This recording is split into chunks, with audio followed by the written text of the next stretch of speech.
저 생명 시냇가에 살겠네. 길이 살겠네. 나 길이 살겠네. 저 생명 시냇가에 함께 1절로 고백하기를 원합니다. 나 가나안 땅 귀한 성에 들어가려고 내 무거운 짐 벗어버렸네. 죄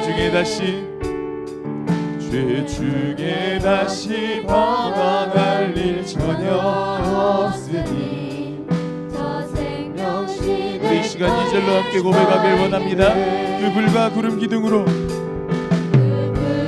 구름 기둥으로 인도하시니 나 가는 길이 형통하겠네.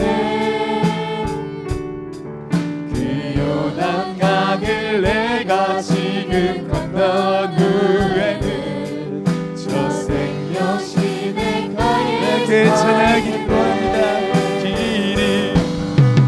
길이 살겠네. 나 길이 살겠네. 저 생명 시냇가에 살겠네. 길이 살겠네. 나 길이 살겠네. 저 생명 시냇가에 이 시간 한 번 더 2절로 고백하길 원합니다. 그 불과 구름 기둥으로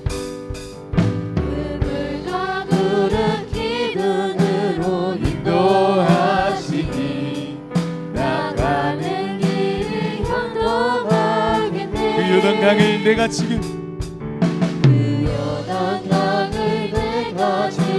건넌 후에 저 생명 시냇가에 살겠네. 함께 찬양합시다. 길이 살겠네. 길이 살겠네. 나 길이 살겠네. 저 생명 시냇가에 살겠네. 길이 살겠네. 나 길이 살겠네. 저 생명 이 시간 3절로 고백하길 원합니다. 내 주린 영원 만나로서 주인 영혼 만나로서 먹여주시니 그 양식 내게 생명 되겠네. 이후로 생명 양식 주와 이후로 생명 양식 주와 함께 먹으며 저 생명 시냇가에 함께 고백합시다. 길이 살겠네.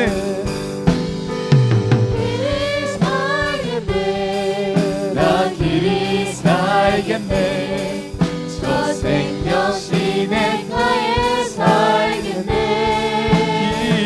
길이 살겠네. 나 길이 살겠네. 우리 이 시간 함께 힘차게 고백하길 원합니다. 열린 천국문 내가 들어가. 열린 천국문 내가 들어가. 세상 짐을 내려놓고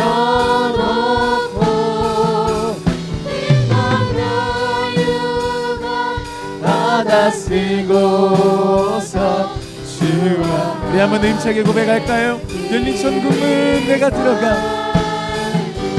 열린 천국문 내가 들어가. 세상 짐을 내려놓고 여유한 받아 쓰고서 주와 이 시간 함께 고백합시다. 나의 주를 나의 주를 나의 주를 나의 주를 내가 그의 곁에 서서 배우며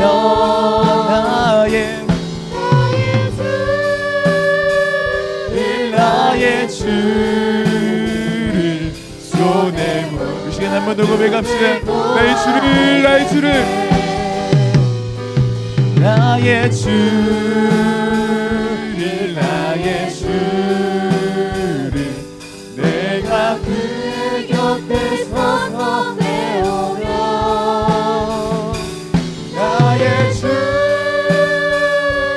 나의 주를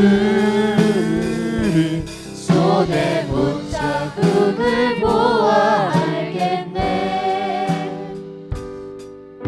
아멘. 우리 이 시간 함께 예수 십자가에 열린 피로써 함께 박수치며 찬양하겠습니다.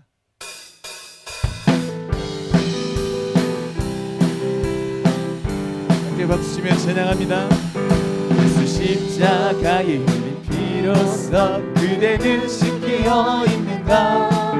너무 죄이게 하는 능력은 그대는 참으지 않은가. 예수의 보혈로 그대는 씻겨 있는가.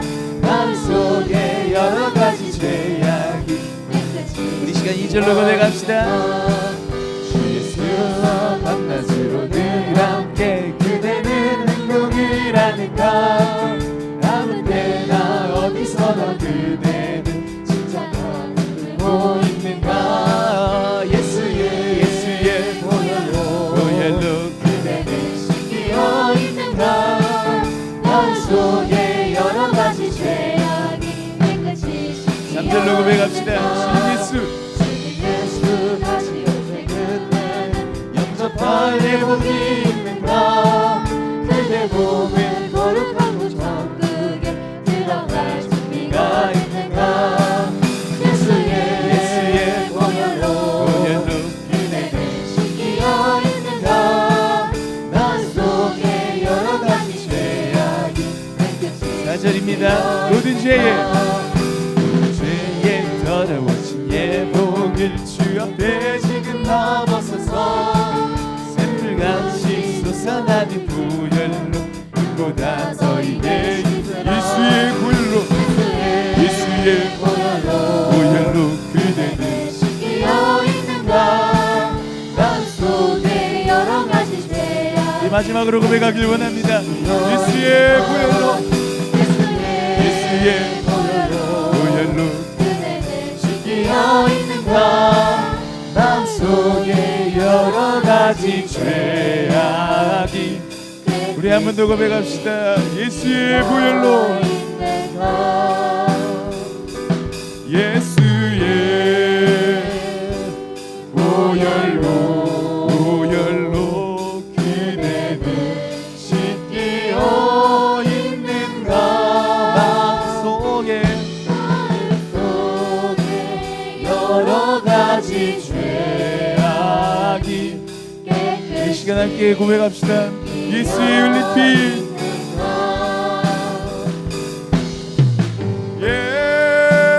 예수의 흘린 피 날 이게 하오니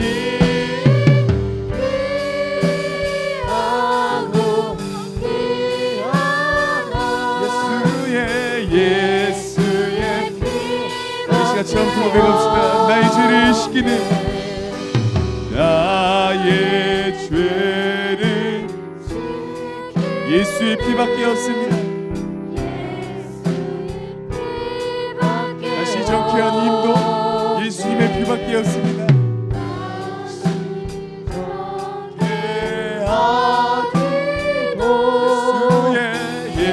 예수의 피밖에 없네. 예수의 날 이게 하오니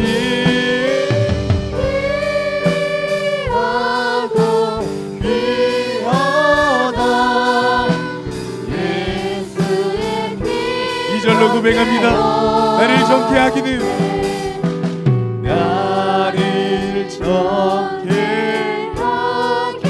예수의 피밖에 없습니다. 사죄하는 증거도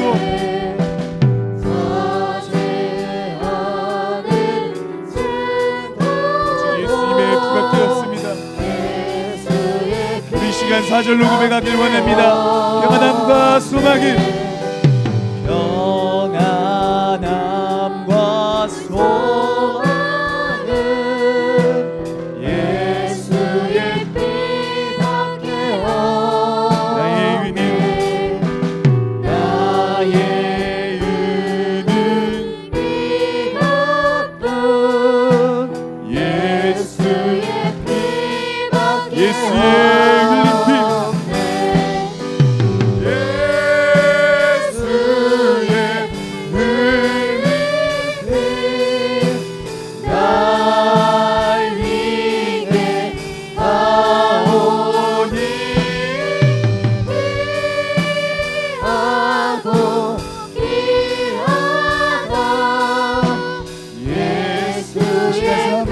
한 번 더 고백합시다. 평안함과 소망은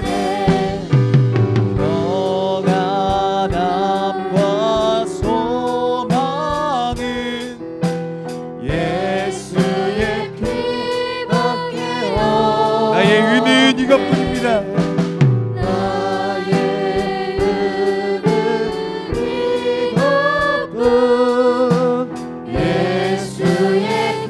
절로 한번 고백할까요? 영원토록 내 할 말, 영원토록 내 할 말, 예수의 피밖에요. 나의 찬미의 제목은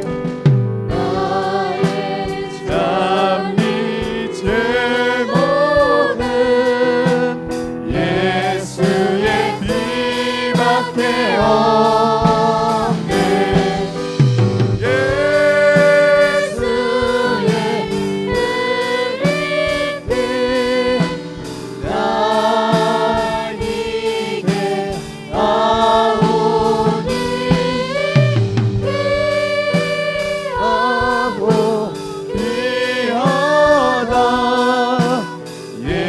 먼저 마지막으로 고백합시다.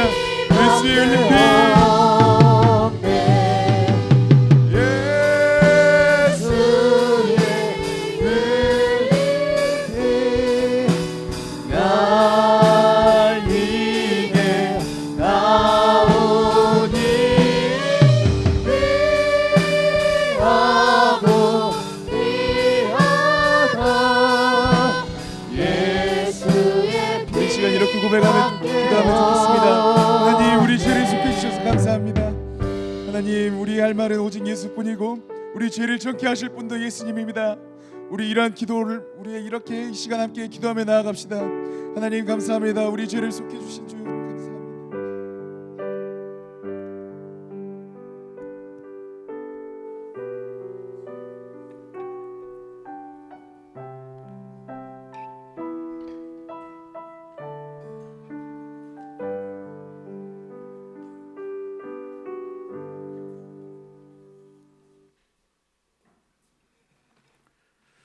(1월 14일) 오후 찬양 예배를 시작하겠습니다.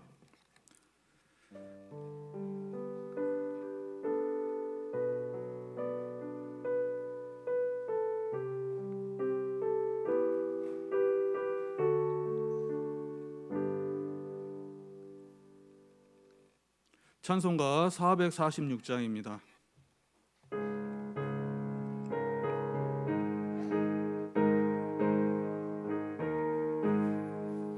주 음성 외에는 참 기쁨 없도다. 날 사랑하신 주 늘 계시옵소서. 기쁘고 기쁘도다. 항상 기쁘도다. 나 주께 왔사오니 복 주옵소서. 나 주께 왔으니 복 주시옵소서. 주 함께 계시면 큰 시험이기네. 기쁘고 기쁘도다. 항상 기쁘도다. 나 주께 왔사오니 복 주옵소서. 주 떠나가시면 내 생명 헛되네. 기쁘나 슬플 때 늘 계시옵소서. 기쁘고 기쁘도다. 항상 기쁘도다. 나 주께 왔사오니 복 주옵소서. 그 귀한 언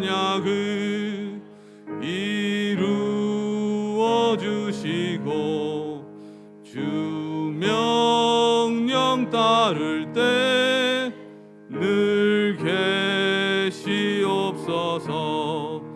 기쁘고 기쁘도다 항상 기쁘도다 나 주께 왔사오니 복 주옵소서. 아멘.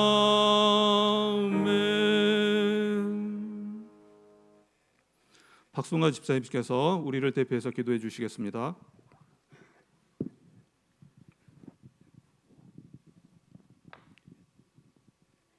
너희 행사를 여호와께 맡기라.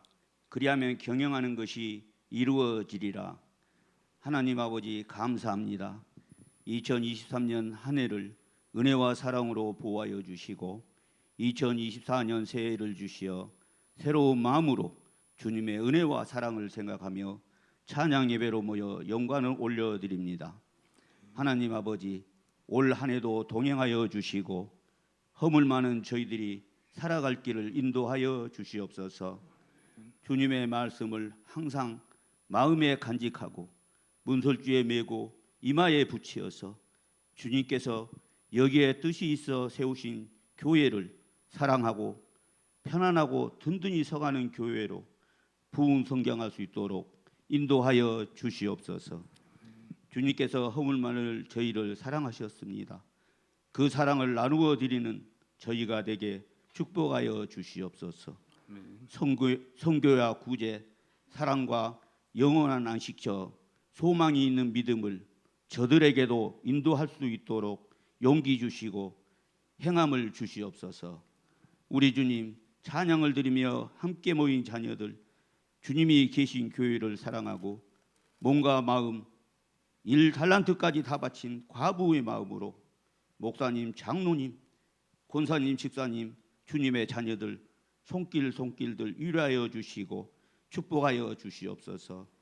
하나님 아버지, 추운 날씨에 투병 생활로 병상에서, 가정에서, 복지관에서 하나님 아버지의 손길을 믿음으로 기다리는 자녀들 찾아가 만나 주시고 치유해 주시고 하루속히 일상으로 돌아와 주님의 영광을 나타낼 수 있도록 역사하여 주시옵소서. 빈자리가 너무나 그립습니다. 함께 주님의 말씀 속에 살며 함께 찬양하고 선교지에 함께 가고 함께 봉사하고 함께 감사할 수 있도록 하나님 아버지 역사하여 주시옵소서. 하나님 아버지, 저희의 나라를 사랑하시고 이렇게 잘 사는 나라로 인도하신 것 감사합니다. 주님의 말씀과 사랑을 모르는 연약한 이 나라에 선교사님을 보내주시고 병원을 세우시고 학교를 세워 배움의 터전을 주신 것 감사드립니다. 하나님 아버지의 사랑과 선한 행함이 나라를 이끄는 지도자들에게도 역사하여 주시옵소서. 자기의 이익과 명예와 권력보다 먼저 국민을 사랑하고 선한 행실을 할 수 있도록 인도하여 주시옵소서. 말씀을 전하시는 목사님 영육간에 강건하게 하여 주시고 선포하시는 말씀에 성령의 역사가 임하게 하시옵소서. 예배를 위하여 찬양을 드리는 찬양대를 축복하여 주시고 이름도 없이 솔선수범하는 손길들 축복하여 주시옵소서. 교회를 사랑하고 말씀을 사모하여 살아가는 모든 주님의 자녀들 추운 날씨에 건강 주시고 은혜 내려 주시옵소서. 예수님의 이름으로 감사하며 기도드렸습니다. 아멘.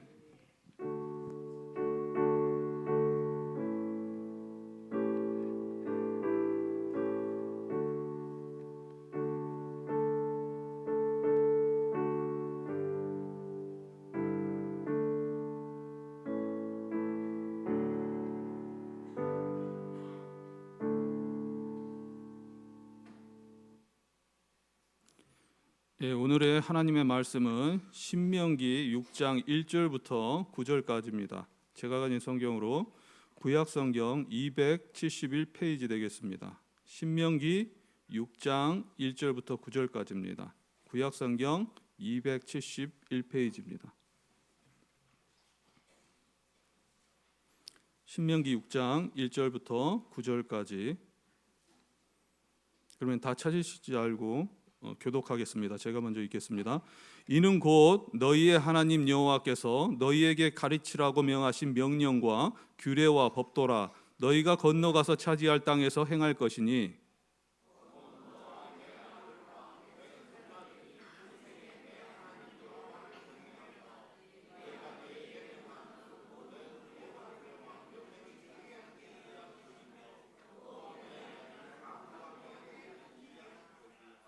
이스라엘아 듣고 삼가 그것을 행하라. 그리하면 내가 복을 받고 내 조상들의 하나님 여호와께서 내게 허락하심 같이 젖과 꿀이 흐르는 땅에서 내가 크게 번성하리라.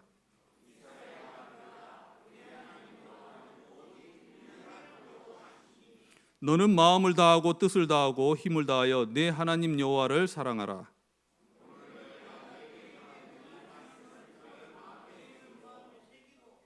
내 자녀에게 부지런히 가르치며 집에 앉았을 때든지 길을 갈 때든지 누워 있을 때든지 일어날 때든지 이 말씀을 강론할 것이며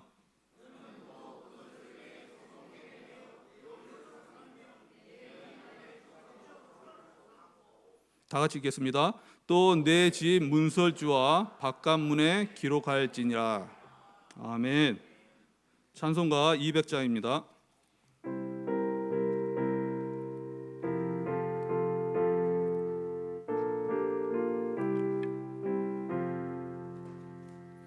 달고 묘한 그 말씀 생명의 말씀은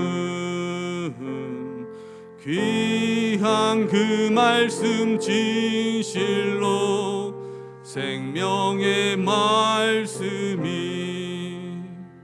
나의 길과 믿음 밝히 보여주니 아름답고 귀한 말씀 생명샘이로다. 아름답고 귀한 말씀 생명샘이로다. 귀한 주님의 말씀은 내 노래 되도다. 모든 사람을 살리는 생명의 말씀은 값도 없이 받아 생명 길을 가니 아름답고 귀한 말씀 생명샘이로다.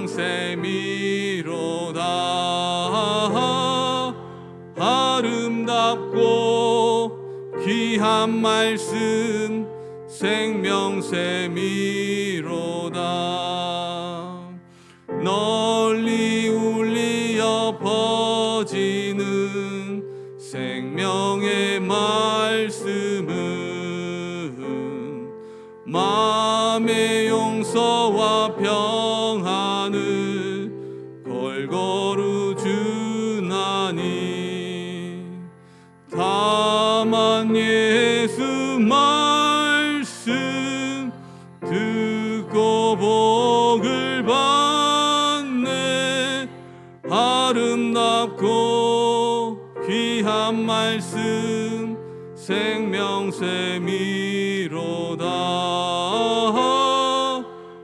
아름답고 귀한 말씀 생명샘이로다.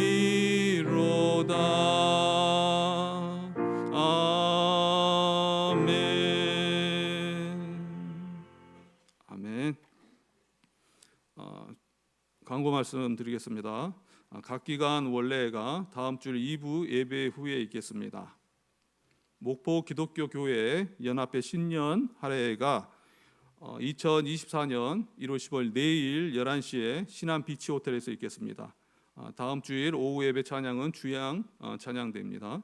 신년 교사 세미나가 1월 29일 월요일부터 30일 화요일에 있습니다. 캄보디아에 보낼 선교 물품을 모집하고 있습니다. 1월 31일까지 1층 카페로 모집하여 주시기 바랍니다. 1월 식당 봉사는 3여전도회와 2남 전도회입니다.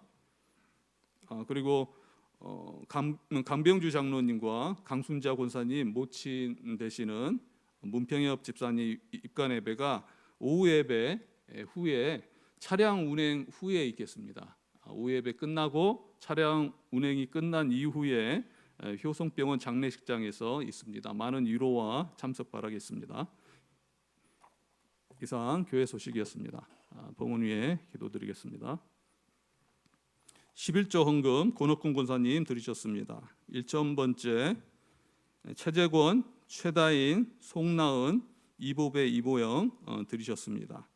성교 헌금 홍양표 지사님 드리셨습니다.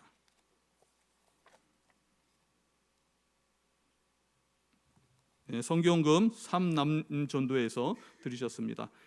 이를 위해 기도하겠습니다.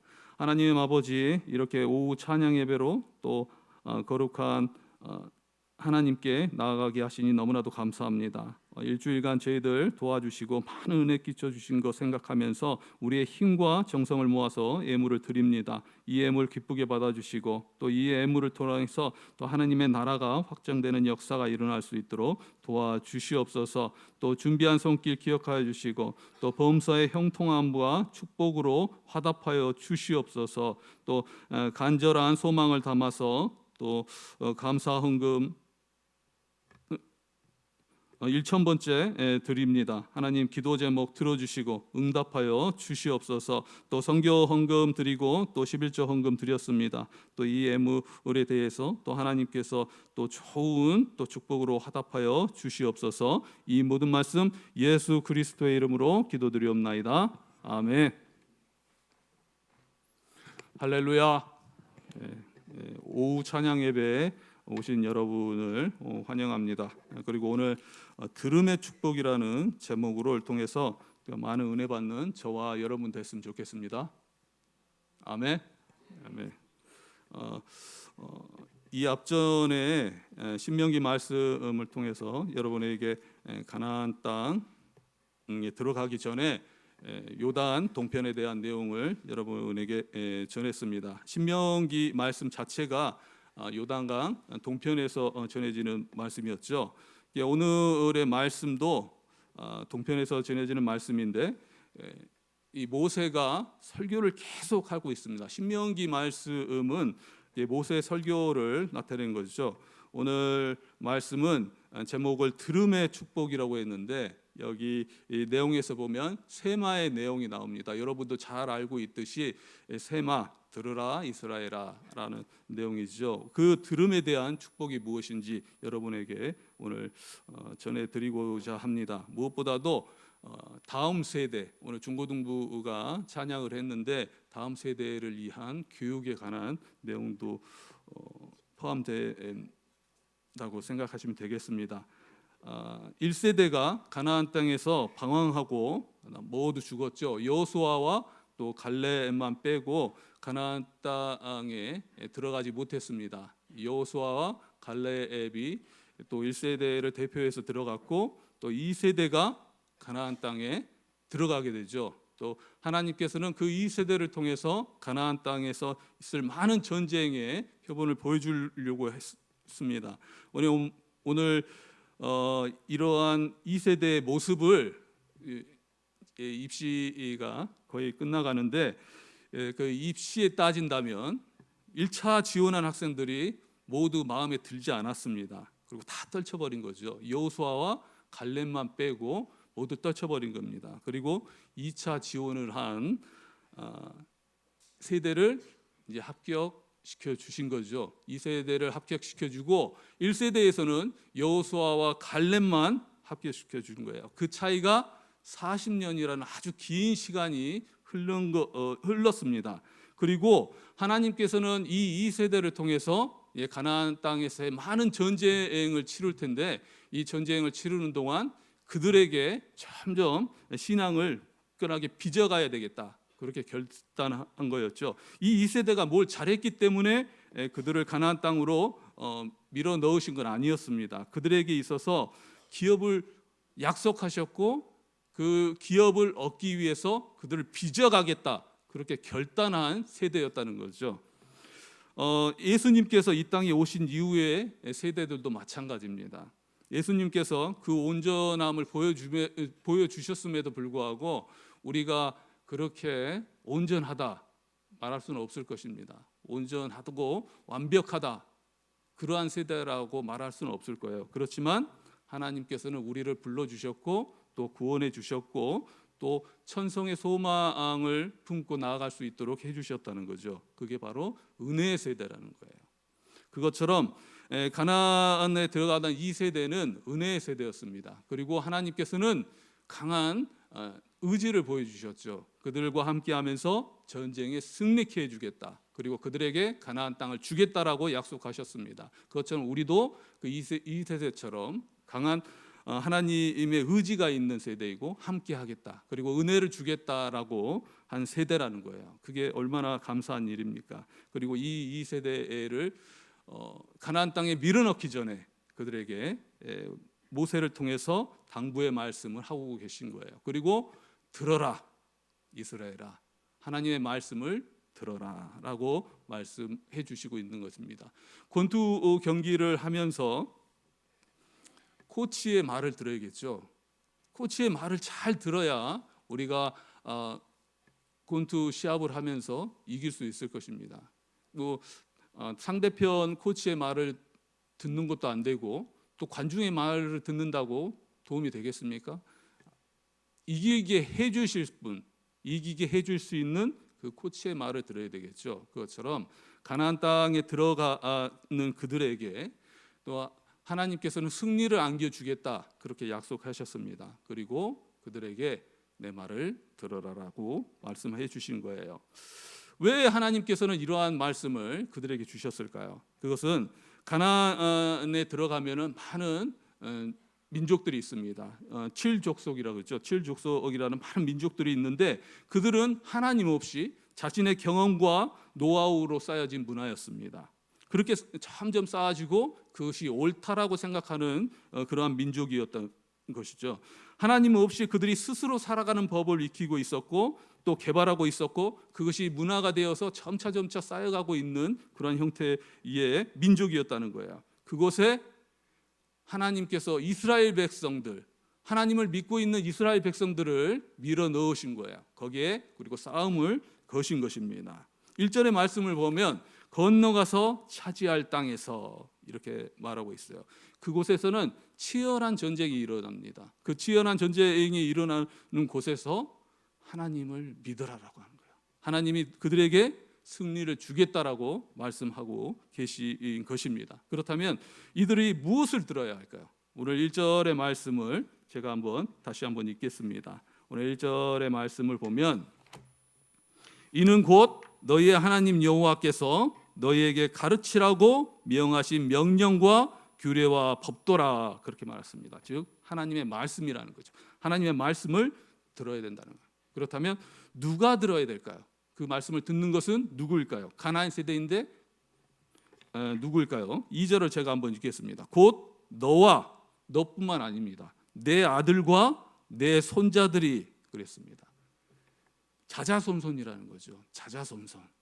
계속된 세대가 거듭될수록 계속 이 말씀을 들어야 된다는 거예요. 너뿐만 아니라 내 아들 그리고 그 손자, 그 손자까지도 이 말씀을 들어야 된다고 그렇게 말하고 있는 거예요. 들어라. 그러면 너희에게 이런 것들을 약속해 주겠다라고 말씀해 주신 거예요. 그러면 우리가 당연히 사랑하는 사람의 말을 듣는 것은 당연합니다. 사랑하는 사람의 말씀을 듣는 것은 당연해요. 우리가 사랑하는 하나님의 말씀을 듣는 것은 너무나도 당연한데 굳이 이 말씀을 들어야 하는 이유를 따진다면 뭐가 있을까요? 그것은 첫 번째, 유일하신 하나님이시기 때문입니다. 굳이 만약에 이유를 따진다면, 하나님의 말씀을 들어야 된다는 그 이유를 따진다면 오늘 6장 4절의 말씀을 보면 이스라엘아 들으라, 우리 하나님 여호와는 오직 유일하신 여호와이시니 그랬습니다. 세상에 다른 어떤 신도 진짜가 아니라는 거예요. 가짜라는 거죠. 진짜의 말을 들어야 우리는 능력을 발휘할 수 있고 또 그에 대한 생명을 얻을 수 있습니다. 하나님께서만이 진짜라는 거죠. 이 말씀은 세상을 창조하신 말씀이고 또 우리를 구원하신 말씀이고 우리를 인도하신 말씀이라는 거예요. 그 말씀을 들어야 된다는 거예요. 진리인 말씀을 들어야 된다는 거예요. 유일하신 하나님인 여호와의 말씀을 들어야 된다는 거죠. 요한복음 6장 68절에서 시몬 베드로가 그렇게 고백합니다. 주여, 영생의 말씀이 주께 있어오니 우리가 누구에게로 가오리까? 그건 진리의 말씀이고 영생의 말씀이라는 거죠. 생명의 말씀이에요. 오직 들을 수 있는 말씀은 여호와 하나님께서 주신 말씀, 예수 그리스도께서 주신 말씀만이 진리라는 거예요. 유일하신 하나님의 말씀이기 때문에 그것을 들어야 된다는 것입니다. 왜 하나님께서는 이 2세대에게 이 말씀을 들으라고 강요했던 것일까? 무수한 많은 신들이 있는 곳에서 하나님께서는 이 유일한 하나님의 말씀만이 진리이고 그 말씀만이 또 능력을 발휘할 수 있다는 것을 보여주시기 위해서 이스라엘 백성들에게 들으라라고 말하고 있던 것입니다. 이러한 가나안 2세대, 가나안으로 들어갔던 2세대의 모습이 요즘의 우리의 모습과 큰 차이가 있다, 그렇게 말할 수는 없습니다. 왜냐하면 우리의 사회적 분위기는 점점 이 가나안의 문화를 따라가는 그러한 모습이기 때문이죠. 그거와 많은 차이가 있다, 그렇게 말할 수는 없다는 거예요. 요즘 시대의 모습과 크게 다르지 않다는 거죠. 그래서 우리가 이러한 말씀에 대해서 귀 기울여야 된다는 것입니다. 지금의 모습이 가나안 땅에 들어갔을 때 그야말로 싸우는 세대인 이 세대와 큰 차이가 없다는 거예요. 많은 그들에게 많은 우상들이 존재했듯이 이 땅에서는 많은 우상들이 존재하고 있다는 거죠. 그 모양만 없을 뿐이지 각자 그러한 우상들을 만들어가면서 그것이 옳다라고 생각하는 그러한 시대에 살아가고 있다는 것입니다. 하나님 없이 그들에게 맞는 사상을 만들어내고 그들에게 맞는 방법과 지혜를 만들어내면서 나아가는 그러한 시대에 살고 있다는 거예요. 그러한 시대에 살고 있는 우리 그리스도인들이 정말 하나님을 믿고 있는 사람으로서 이 땅에 어떻게 살아가야 되는가, 그한 모습을 이렇게 보여주고 있다는 것입니다. 인권이라는 인권을 존중해야 한다는 명목 안에서 동성애에 관한 정당한 분위기를 조성하는 그러한 모습으로 나아가기도 하고 또 간음죄가 폐지되기도 하면서 또한 점점 시대는 악해지고 그러한 것이 정당화되는 그러한 시대가 돼가고 있다는 거예요. 각자의 소견에 오른 대로 나아가는 시대가 돼가고 있다는 거예요. 그렇지만 우리 그리스도인으로서는 굳건하게 이러한 말씀을 듣고 이러한 말씀에 따라서 이겨내는 승리하는 그러한 삶을 살아가야 된다는 것입니다. 결코 그러한 가나안 땅에 있는 문화와 또 이러한 그들에 있는 지혜와 사상들이 매력이 없다, 그게 아니에요. 모든 사람들이 그것에 대해서 매력을 느끼기 때문에 위험하다는 것입니다. 우리 하나님의 말씀은 죄로부터 멀어져야 되는 것이기 때문에 고난이 있고 힘든 일이 있을 수 있어요. 그래서 때로는 매력적이지 않게 보일 수도 있습니다. 가나안 땅은 풍요와 다산을 나타내는 아세라와 신과 바알을 신을 그들은 만들어내고 그들을 믿고 있습니다. 풍요, 다산, 얼마나 매력적인 것입니까? 그것처럼 우리는 이 예수 그리스도를 믿고 날아가면서 풍요와 다산과는 먼 그러한 삶을 살아갈 수도 있어요. 또 고난 가운데 살아갈 수 있기 때문에 힘든 모습이고 매력이 없는 모습처럼 나타낼 수 있습니다. 그래서 이러한 세상에 가나안 있는 문화들이 유혹으로 다가올 수 있다는 거예요. 그렇지만 하나님께서는 말씀하십니다. 들어라. 하나님의 말씀을 들어라. 그리고 그에 대해서 또 나아가라고 말씀하시는 것입니다. 그러면 이 세대가 정말 이렇게 하나님의 말씀을 듣고 나아가야 하는 익혀야 되는 이유는 무엇일까? 또 두 번째는 유일하신 하나님과 동시에 그 하나님께서 우리를 복을 주시겠다고 약속하셨기 때문입니다. 우리는 이 복을 받는다는 것을 알긴 압니다. 그렇지만 아까 말씀드렸던 것처럼 당장에 보이는 풍요와 다산의 모습은 이런 하나님을 믿는 모습과는 멀리 떨어진 것처럼 보입니다. 그러나 하나님께서는 분명히 말씀하세요. 힘든 일도 있고 어려운 일도 있겠지만 결론적으로 우리에게 복을 주시겠다고 말씀하시는 거예요. 복을 주시겠다고 약속하고 계십니다. 때로는 사람들이 자신의 방법으로 붙잡는 방법이 아주 쉬운 방법처럼 나타낼 수 있어요. 그리고 하나님이 하시는 방법대로 나가는 것이 어려운 방법대로 생각할 수 있습니다. 그러나 하나님 하라는 대로 순종하고 나아가는 방법이 가장 지름길이라는 거예요. 그거 왜 그러겠습니까? 하나님께서 모든 생사화복을 가지고 계시고 부귀영화도 하나님께서 가지고 계시다는 거예요. 세상의 모든 것들을 가지고 계신 분이 하나님이시라는 거예요.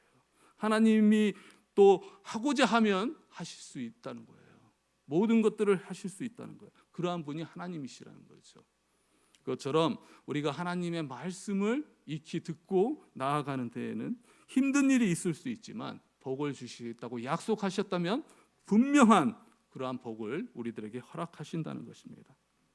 하나님께서는 오늘의 말씀 2절에서 말씀하십니다. 내 날을 장구하게 하기 위한 것이다.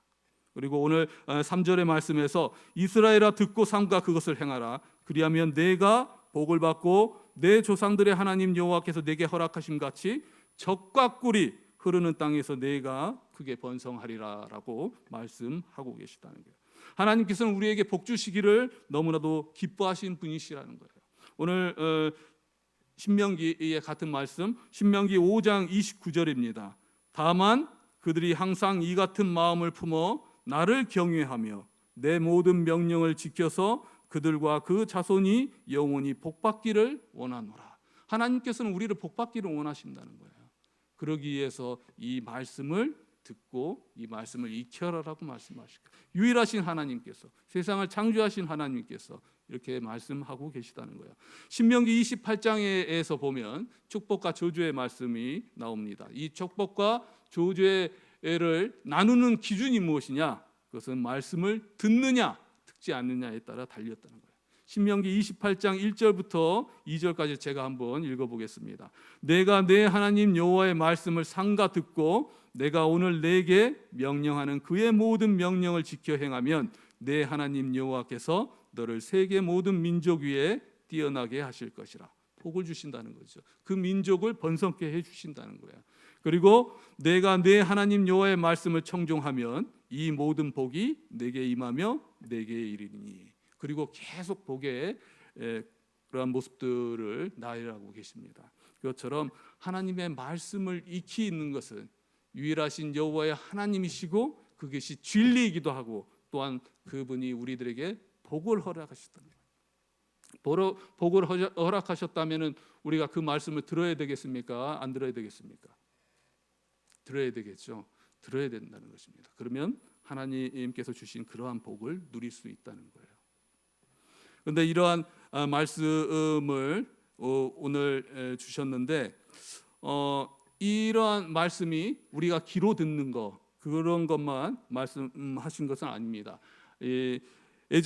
십계명 전에는 하나님께서 현현하셔서 또 나타나셔서 모세에게 말씀하시고 직접 말씀하시고 그를 통해서 모세를 통해서 또 말씀하시게 했지만 십계명 이후에 기록하셨다는 거예요. 십계명에다가 기록하실 때 기록하셨다는 거예요. 오늘날에는 성경이 또 완성됐지 않습니까? 이 말씀을 익히 듣는다는 거.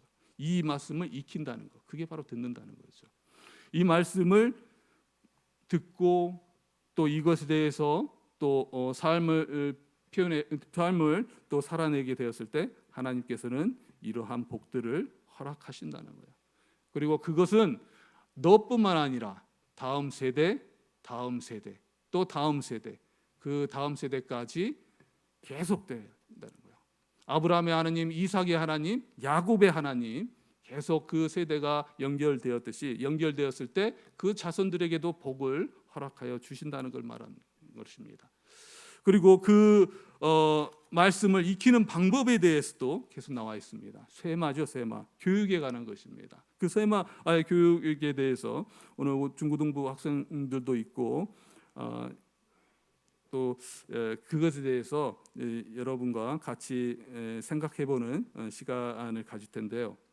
그렇다면 이러한 성경의 말씀을 어떻게 익히는 게 좋을까? 오늘 세마의 말씀이 많이 나열되어 있습니다. 그것을 요약해서 여러분에게 전해 드리고자 합니다. 우리 자녀들에게 어떻게 말씀을 익히면 될까? 그리고 우리 또한 그러한 말씀에 대해서 어떻게 익히면 될까? 그것은 첫 번째, 오늘 말씀을 통해서도 알 수 있지만 질문과 토론이라는 거예요. 질문과 토론이라는 것입니다. 오늘 말씀에서 강론한다라는 단어가 나옵니다. 이 강론한다는 말은 끊임없이 대화를 한다는 거예요. 자녀 세대와 부모 세대가 토론을 한다는 거죠. 기독교 문화는 가정 문화입니다. 가정 문화. 가정을 통해서 신앙이 전수되는 문화라는 거죠. 자신의 묵상만으로 끝나는 것이 아니라 남들과의 토론을 통해서, 대화를 통해서 그렇게 신앙이 성장해 간다는 거예요. 결혼과 신앙은 혼자 할 수 없다 그러잖아요. 그것처럼 신앙은 여러 가지 상황을 통해서, 공동체를 통해서 더욱더 성장하는 것입니다. 주변의 상황과 대화를 통해서 키워져 간다는 거죠. 신명기 32장 7절의 말씀을 보면 이런 말씀이 나옵니다. 옛날을 기억하라. 역대의 연대를 생각하라는 거죠. 기존에 있었던 신앙에 대해서 생각하고, 기존의 조상들이 어떻게 살았는지, 그리고 그 신앙의 모습은 어떤 것에 대해서 생각하라는 거예요. 그리고 내 아버지에게 물어라. 질문해. 자녀 세대가 질문을 하는 거예요. 그리고 그가 내게 설명할 것이요, 내 어른들에게 물으라. 그들이 내게 말하리로다. 부모 세대가 그 자녀 세대의 질문을 받고 그것에 대해서 대화를 하는 거야. 토론을 하는 것입니다. 이것이 유대인들이 어찌 보면 뛰어나게 된 원인이기도 해요. 서로 토론하는 하브루타 문화라는 거죠. 생각하고 그것에 대해서 물고 또 말씀을 이어가야 된다는 거죠. 오늘 가까운 말씀 6장 20절의 말씀에서도 이렇게 나옵니다. 후일에 내 아들이 내게 묻기를, 질문한다는 거예요. 아들이 질문하면 그것에 대해서 또 우리 하나님 여호와께서 명령하신 이러한 것들을 말해 주어라라고 하고 있다는 거예요. 자녀의 교육은 그렇게 된다는 것입니다. 토론하고 대화하는 것, 그를 통해서 발전해 간다는 거죠. 욥의 글에서 보면, 욥의 욥기서에서 보면, 저는 이러한 것들을 한번 생각해 봤습니다. 왜 욥과 세 친구가 논쟁하는 것들을 하나님께서는 그냥 보고 계셨을까? 하나님께서 그냥 정답을 주시면 되는데 왜 그런 토론하는 것을 보고 계셨을까? 그 과정을 통해서 성장할 수 있다는 거죠. 그러한 또 그 과정이 필요하다는 거예요. 논쟁과 토론의 시간이 필요하다는 거예요. 부모 세대와 아들 세대가 서로 얘기하고 대화하고 하나님에 대해서 또 말씀을 나누는 것에 대해서 필요하다는 거예요. 그리고 그것을 또 정답을 말씀을 통해서 찾아내는 거죠. 그러한 문화라는 것입니다. 우리의 말씀은 질문을 통해서, 그리고 토론을 통해서 또 그 발전하고 성장해 갈 수 있다는 것입니다. 그리고 두 번째는 오늘 세마의 모습에서 보면 반복입니다. 반복. 시간과 공간을 또 초월해서 반복적으로 계속 익혀야 된다는 거죠. 내 자녀에게 부지런히 가르치며 그랬습니다. 여기서 부지런이라는 단어가 반복한다는 거예요. 때로는 제가 설교할 때도 마찬가지입니다. 예전에 했던 설교를 또 다시 할 때라도 항상 성도분들이 새로운 모습으로 또 새롭게 듣는 모습의 눈빛을 보여줄 때 아주 이런 반복이 필요하다는 것을 알게 될 때가 있다는 거죠. 그리고 우리가 말씀을 통독할 때도 마찬가지예요. 통독을 하다 보면 계속 반복했음에도 불구하고 또 새로운 말씀의 은혜가 우리들에게 있다는 거예요. 그리고 또 우리 신명기 말씀의 정신이 그겁니다. 모세의 설교가 반복되는 거.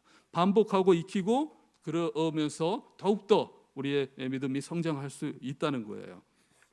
너는 그것을 내 손목에 매어 기호를 삼으며 내 미간에 붙여서 표를 삼고 또 내 집 문설주와 바깥문에 기록할지니라. 항상 언제든지 그 말씀을 익히고 반복해서 해야 된다는 것입니다.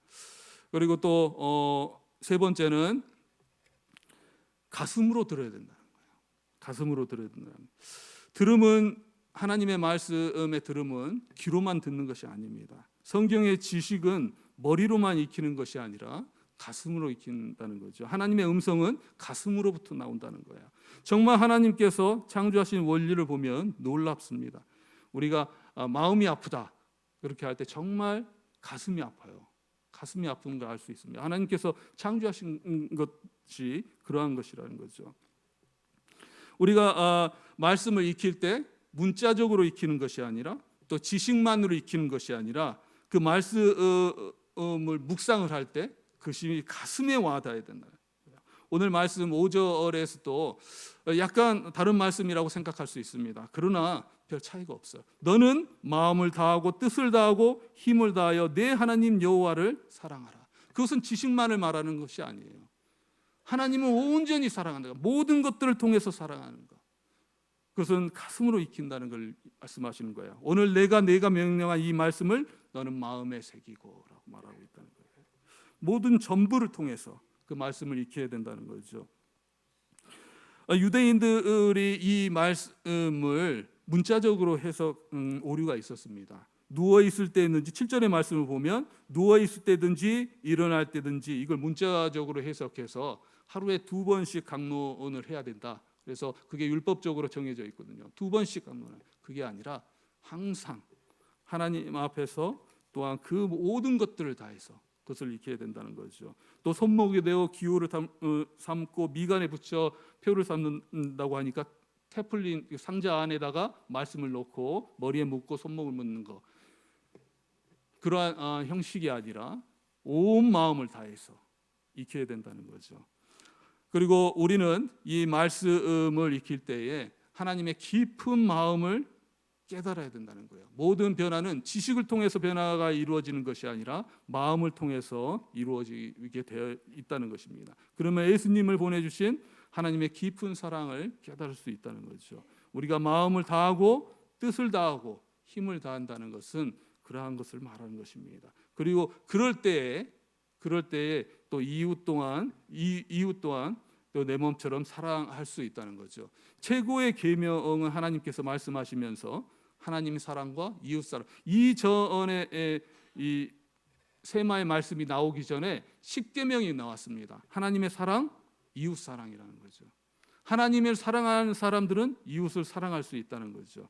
그러한 사랑을 하나님으로부터 배우게 된다는 거죠. 하나님께서 하시는 것은 때로 이기적인 모습처럼 보여질 수 있습니다. 나만을 사랑해라. 인간이 누군가에게 나만을 사랑해라고 말한다면 그것은 부부간에 빼놓고 이기적인 그러한 모습일 수 있다는 거예요. 그렇지만 하나님께서 나만을 사랑해라는 것은 하나님 자신이 선하신 분이시기 때문에 아주 거룩하신 분이기 때문에 하나님께서 그렇게 요구하시는 것은 이기적인 모습이 아니라는 거예요. 하나님을 사랑하는 것을 통해서 우리가 온 인류를 사랑하고 주변의 이웃을 사랑하는 것을 배우게 된다는 거예요. 온전한 사랑은 하나님으로부터만이 나올 수 있다는 거예요. 사람으로부터 나오는 것이 아니라 온전히 하나님으로부터 나오기 때문에 하나님을 우리가 사랑하게 되었을 때 이웃을 사랑할 수 있다는 것입니다. 그것처럼 우리가 하나님의 말씀을 익힐 때에는 마음으로 익혀야 된다는 거죠. 그러한 예가 있습니다. 미국에서 남북 전쟁이 있을 때 그들이 총칼을 거누면서 싸우는데 무력으로만 싸운 것이 아니었습니다. 남과 북이 그들 모두 기독교인들이었거든요. 기독교인들이 지배층이었기 때문에 서로 성경책을 가지고 나와서 또 성경책을 가지고 싸웠습니다. 북군에서는 성경을 통해서 노예 폐지를 정당화시켰고 또 남군에서는 성경을 통해서 노예 제도 유지를 주장했습니다. 같은 성경을 통해서 그들은 서로 싸웠다는 거예요. 서로 해석하는 것이 달랐다는 거죠. 마태복음 7장 12절에서 그러므로 무엇이든지 남에게 대접받고자 하는 대로 너희도 남을 대접하라. 이것이 율법이요 선지자들이라. 북군에서 주장했던 것은 이러한 황금률이었다는 것입니다. 우리는 하나님의 마음을 알아야 된다. 이 말씀을 통해서 하나님의 마음을 알아야 된다고 주장했던 것이 북군이었다는 거예요. 근데 남군에서는 함의 저주에 대해서 함이 저주를 받았기 때문에 그 후손인 또 아프리카인들은 노예로 살아갈 수밖에 없다라고 문자적으로 주장했던 거예요. 우리가 하나님의 말씀을 듣고 말씀을 익힌다는 것은 하나님의 마음을 알아간다는 거예요. 단지 지식으로만 배우는 것이 아니라 단지 형식으로 태플린을 만들고 또 문서주 의에 달려고 했을 때 매추자를 만들고 그런 형식으로만 배운 것이 아니라 하나님의 말씀을 통해서 우리는 말씀을 깨달아가는데 이게 가슴으로부터 들어야 된다는 거예요. 결국 역사적으로 봤을 때 남북 전쟁의 결과는 어떻게 되었습니까? 그리고 하나님의 뜻은 어디 있다고 생각하십니까? 노예제도가 폐지되는 쪽에 있었다는 거죠. 같은 성경을 놓고 두 남과 북에 싸웠는데도 불구하고 서로 해석이 달랐다는 거예요. 그것은 우리가 하나님의 말씀을 온전히 그것을 지식으로만 들으면 안 된다는 거예요. 가슴으로 들어야 된다는 것입니다. 오늘 우리 자녀 세대들에게 우리 중고등부와 다음 세대들에게 말씀을 전할 때도 그러한 것이라는 거예요. 이 세상의 온전한 사랑은 하나님으로부터 나오는 것입니다. 구원을 통해서 또 온전한 사랑을 우리가 베풀 수 있는 것은 바로 하나님이 우리의 사랑이 되주셨고 그러한 사랑의 모습을 우리들에게 보여주셨다는 거예요. 누가 독생자 아들을 내어주면서 보잘것없는 인간들을 구원해 주시겠습니까? 그리고 그 자녀들을 어떻게 그 독생자 예수 그리스도를 죽음으로 몰면서 또 살려주시겠습니까? 그 사랑을 우리들에게 보여주셨다는 거예요. 그래서 우리는 그 사랑을 통해서만이 또 변화가 될 수 있고 또 온전한 말씀에 대해서 익힐 수 있다는 걸 말하는 것입니다. 그리고 말씀은 하나님의 그 마음을 온전히 알아갈 때만이 제대로 해석하고 또 그에 대해서 나아갈 수 있다는 거죠. 토스토이가 사람은 무엇으로 사는가라고 말할 때 거기에서 주인공의 아내가 나오는데 그 교회 앞에서 배고프고 굶주림 추위에 떨고 있는 청년을 주인공이 집으로 데리고 옵니다. 그때 아내는 너무 못마땅한 거예요. 너무 못마땅해요. 그 청년까지 데리고 오고 자신의 일을 하지 않고 돌아온 그에게 막 불평을 합니다. 그때 남편이 그 아내에게 한마디가 뭐였냐면 자네 마음에는 하나님이 없는가? 자네 마음에는 하나님이 없는가라는 거였어요. 그때 아내가 깨닫죠. 온전한 하나님을 믿는 사람은 사랑을 가지게 되는 거구나. 그리고 그 청년을 받아들이죠. 그것처럼 사람이 살아가는데 우리 공동체가 살아가는데 가장 중요한 것은 이 말씀을 통해서 우리들에게 나타내고 하는 것은 사랑이라는 거예요. 우리 사람들은 걱정하고 근심하고 또 그렇게 또 나약한 모습으로 살아갑니다. 그런데 가장 우리 인간에게 필요한 것은 사랑이라는 거죠. 사랑. 그리고 그 온전한 사랑을 보여주신 분은 하나님이시라는 거예요. 오늘 단지 오늘의 말씀, 세마의 말씀, 하나님 이스라엘아 들으라라고 말하는 것은 단지 지식적으로만 들어라 그런 것이 아니에요. 온몸을 해서 하나님을 사랑한다면 그러한 하나님의 마음까지도 받아줄 수 있게 살아가야 된다는 거예요. 이 세대는 가나안 세대처럼 정직보다 요령을 중시하고 양보 대신에 경쟁이 있는 사회고 겸손 대신에 이익 추구를 하고 협동 대신에 개인주의를 추구하는 그러한 세대입니다. 이때 하나님의 정의와 사랑이 우리들에게 버팀목이 될 수 있다는 거예요. 그러한 하나님의 모습을 통해서 우리 다음 세대가 성장해 가야 된다는 거예요. 우리 다음 세대가 그런 모습으로 살아가게 되었을 때 하나님께서는 말씀하십니다. 하늘에서 이루어진 것처럼 땅에서도 이루어지리라. 하늘에 있는 천국이 이 땅에서 이루어진다는 거예요. 그거는 온전한 하나님의 임하심이고 그것은 우리의 사랑이라. 하나님의 그 온전한 사랑이 우리의 삶에 임했을 때만이 이루어진다는 거죠. 그것은 무엇입니까? 우리 다음 세대들에게 또 가르쳐 줄 수 있는 그 하나님의 말씀을 그들에게 전하고 알려줄 수 있는 최대 방법이 무엇입니까? 예수 그리스도께서는 그 천상에 계시면서도 이 땅에 인간으로 오셨습니다. 그리고 우리 인간을 공감해 주셨다는 거죠. 그것처럼 우리도 다음 세대들에서 일단 공감을 하는 게 필요하다는 거예요. 다음 세대들이 어떻게 무엇을 생각하고 있는가, 그 무엇을 어려워하는가, 무엇을 힘들어하는가에 대해서 일단 공감해야 된다는 거예요. 쯔쯔쯔 하면서 그들을 바라보면서 손가락질하는 것이 아니라 그들을 공감하면서 바라보고 지극히 높은 곳에서 땅에 오셔서 인간이 되셨듯이 인간이 되셔서 그것을 공감하시고 또 배고프시고 시험 당하시고 고통을 당하셨던 그 모습처럼 우리도 그러한 다음 세대에 대해서 공감을 해줘야 된다는 거죠. 그것만으로 끝나는 것이 아니라 그들에게 말씀을 심어줘야 된다. 말씀을 심어줘야 된다. 예수님께서 단지 말씀으로만 말씀을 통해서 그것을 극복할 수 있는 모습들을 본보기를 보여주셨습니다. 하나님께서는 우리들에게 예수 그리스도를 보내주셔서 예수 그리스도께서 그러한 본보기로 이겨낼 수 있는 것, 이 죄 가운데 있는 세상들에서 이겨낼 수 있는 모습을 보여주셨다는 거예요. 그것처럼 우리도 그 말씀을 통해서 그들이 깨어날 수 있도록 해주셔야 되는 거예요. 해줘야 된다는 것입니다.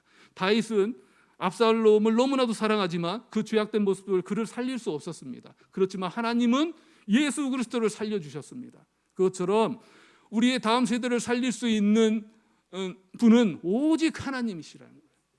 자손을 살릴 수 있는 분은 오직 하나님이시라는 거예요. 우리 내 자녀가 죄 가운데 있을 때, 그리고 아니면 자녀가 내가 원하는 모습으로 살아가지 않을 때 그러한 자녀를 살릴 수 있는 분은 오직 예수 그리스도, 오직 하나님 분이시라는 거예요. 그 분에게 모든 것을 맡기고 또 우리가 그들의 모습을 공감하고 그들에게 이러한 세마의 모습을 가르쳐 주었을 때 그들이 다시 일어서게 된다. 다음 세대는 그렇게 일어설 수 있다는 거예요. 그것이 하나님께서 우리에게 세마의 이 말씀을 주신 것이라고 생각합니다. 그리고 한 가지 높아심이 하나만 덮으신다면 하나님께서는 우리를 이 가나안 세대를 가나안 땅으로 이루면서 함께 하시겠다고 말씀하셨습니다. 그리고 포기하지 않으셨다는 거예요. 그리고 끝내는 예수 그리스도를 보내주시면서까지 우리를 포기하지 않으셨다는 거예요. 끝까지 우리를 구원해 주시겠다 그렇게 말씀하셨다는 거예요. 그것처럼 우리도 다음 세대를 포기하면 안 된다는 거죠.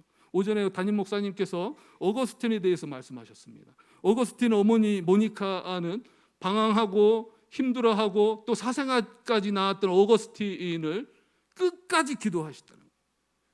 그리고 나중에 그가 회심하게 되고 훌륭한 이렇게 신학자로 그렇게 성장할 수 있었다는 거예요. 우리가 부모 세대가 자녀들을 위해서 끝까지 포기하지 않고 기도하고 그들을 위해서 또 말씀을 가르치고 나아갔을 때 다음 세대는 일어날 수밖에 없다는 거예요. 그것은 다음 세대까지도 그렇게 해야 된다는 거예요. 그렇다면 하나님께서는 분명히 우리의 삶에 역사해 주실 것을 믿습니다. 분명히 그렇게 해 주실 걸 믿어요. 그리고 그것이 우리 애들에게 신앙의 유산이 돼야 된다는 거예요. 재산을 물려주는 것은 아주 적은 것을 물려주는 것입니다. 때로는 그 재산을 통해서 자녀들을 망칠 수 있어요. 또 지식과 지혜, 여기서 말하는 지식과 지혜는 세상적인 지혜와 지식을 말합니다. 그러한 것들을 물려주게 된다면 어느 정도는 물려주게 되는 거죠. 그렇지만 신앙을 물려주게 되면 다 주는 겁니다.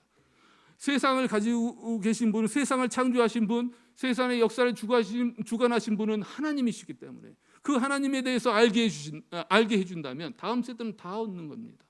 우리가 신앙을 물려주고 정말 신앙의 명문 가정이 됐을 때 다음 세대들도 복받고 이 말씀처럼 장구한 번성하는 그러한 다음 세대가 될 수 있다는 거죠.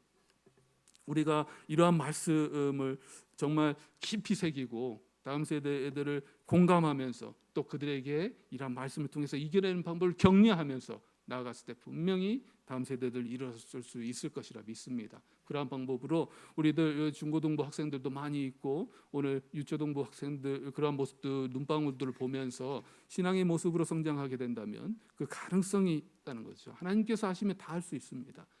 이 가난성에 몰아넣으면서 그들이 신앙의 모습으로 살아가게 될 때 승리를 주시다고 말씀하신 것처럼 여리고성을 또 뺏을 수도 있고 그 가나안 땅을 차지할 수 있는 세대가 다음 세대가 될 수 있다는 거예요. 그를 위해서 기도하고 정말 가정마다 축복받는 우리 모든 가정이 되시기를 주님의 이름으로 축원합니다.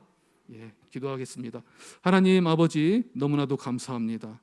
우리를 불러주시고 또 소망을 주시고 인도해 주시니 너무나도 감사합니다. 오직 하나님의 말씀을 듣고 순종하면서 또 약속하신 복을 누리는 모두가 될 수 있도록 도와주시옵소서.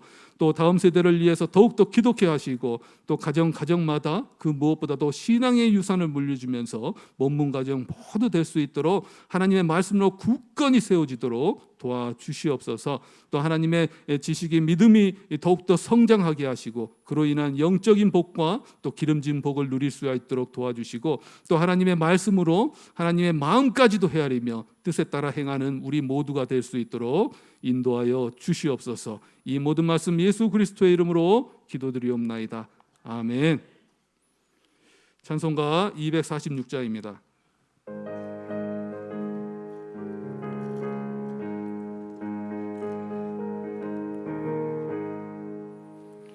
나 가나안 땅 귀한 성에 들어가려고 내 무거운 짐 벗어버렸네. 죄 중에 다시 방황할 일 전혀 없으니 저 생명 시내가에 살겠네. 길이 살겠네. 나 길이 살겠네. 저 생명 시내가에 살겠네. 길이 살겠네. 나 길이 살겠네. 저 생명 시내가에 살겠네. 그 불과 구름 기둥으로 인도하시니 나 가는 길이 형통하겠네. 그 요단강을 내가 지금 건넌 후에는 저 생명 시내가에 살겠네. 길이 살겠네. 나 길이 살겠네. 저 생명 시내가에 살겠네. 길이 살겠네. 나 길이 살겠네. 저 생명 시내가에 살겠네. 내 주린 영혼 만나로서 먹여주시니 그 양식 내게 생명 되겠네. 이후로 생명 양식 주와 함께 먹으며 저 생명 시내가에 살겠네.